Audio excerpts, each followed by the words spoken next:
thì là muối bạn đừng DJI OF5 combo thọt plong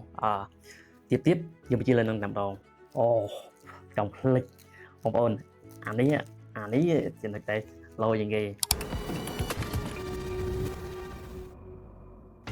นี่คือរបស់ដែលបងប្អូនដែលអ្នកស្រឡាញ់ខាងថតវីដេអូដឹងតែឃើញហើយដឹងតែចង់បានតែម្ដងឥឡូវនេះខ្ញុំពិតជាមានឱកាសបានកាន់នេះផ្ទាល់ហើយនឹងបើកអបជូនបងប្អូនមើលផ្ទាល់តែម្ដងតើថានៅក្នុងប្រអប់នេះ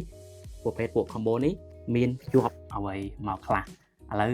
ទៅមើលជាក់ស្ដែងជាមួយខ្ញុំទាំងអស់គ្នាអូខេឥឡូវងាយស្រួលទេយើងមិនចាំបាច់មានកាបិតមានអីច្រើនទេយើងបកដៃតែម្ដងនេះស្រួលទេទាញមកជាតែម្ដងរបស់ថ្មីសូមខ្ញុំក៏ស្រឡាញ់ដែរព្រោះចូលចិត្តថតវីដេអូដូចគ្នាអញ្ចឹងតែយើងបើក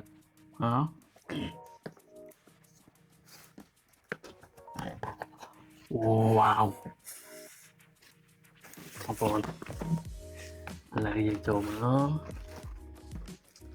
អាយ៉ាអត់ដែលបានបើកប្រភេទពួកនេះ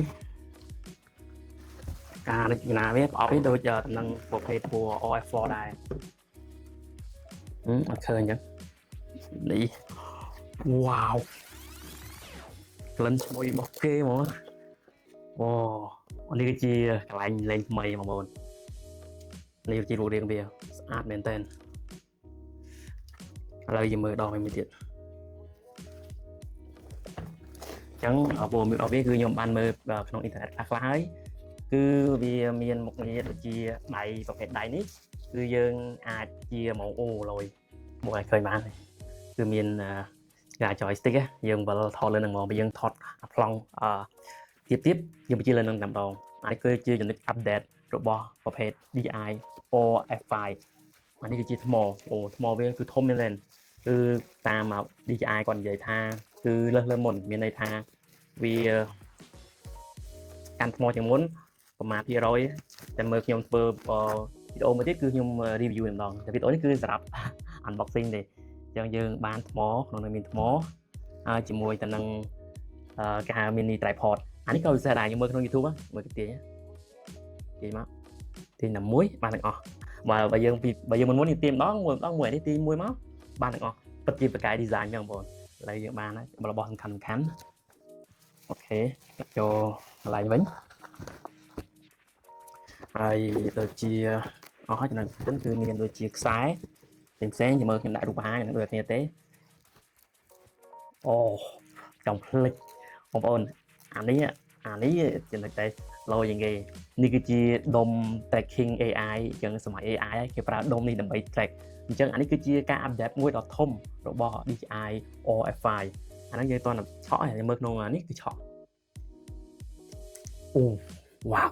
រយមែនតើមើលចិត្តដោះវិញដោះចេញដោះចូលស្រួលមែនតើអញ្ចឹងក្នុងវីដេអូបន្ទាប់ខ្ញុំនឹងធ្វើការ review ផ្ទាល់ទាក់ទងទៅនឹងបទពិសោធន៍នៃការប្រើប្រាស់ OF5 តែម្ដងបាទស្អាតមែនទែនអូខេឥឡូវបើកអស់ហ្មងកុំឲ្យបងប្អូនឆ្ងល់ថាមានអីខ្លះអញ្ចឹងអានេះគឺជាភេទពួកចុកមួយកាមេរ៉ារបស់យើងគឺមានតែមួយទេដូចតិចជាងមុនបន្តិចហ្នឹងមានតែមួយទេហើយនឹងខ្សែផ្សេងបងប្អូនរំលឹករងចាំមើលវីដេអូ review ផ្ទាល់ហើយខ្ញុំនឹងប្រាប់អំពីបទពិសោធន៍ខ្ញុំប្រើប្រាស់ដងទ្រមនឹងនេះផ្ទាល់តែម្ដងតែបើសិនជាបងប្អូនចង់បានជាមួយទៅនឹងដងនេះតម្លៃយើងធូរជាងប្រភេទ OF4 ក៏យើងមានស្តុកដែរតម្លៃធូរខ្លាំងមែនតើដោយសារតែចេញពួក model នេះមកតម្លៃនេះគឺទាបហើយអាស៊េរីមុនក៏រៀងទាបដែរអញ្ចឹងបងប្អូនអាចចូលទៅក្នុង website Cambodia ORC ហើយឆ្លាញ់ model មួយណាអាចជ្រើសរើសយើងមានទៅនឹងស៊េរីមុនដូចជា Ronin SC Mini Series យើងមានស្តុកដែរអញ្ចឹងបើសិនជាបងប្អូនចង់បានផលិតផល DJI ដែលមានការធានាត្រឹមត្រូវអាចរកបាននៅ Cambodia ORC អរគុណសូមជម្រាបលា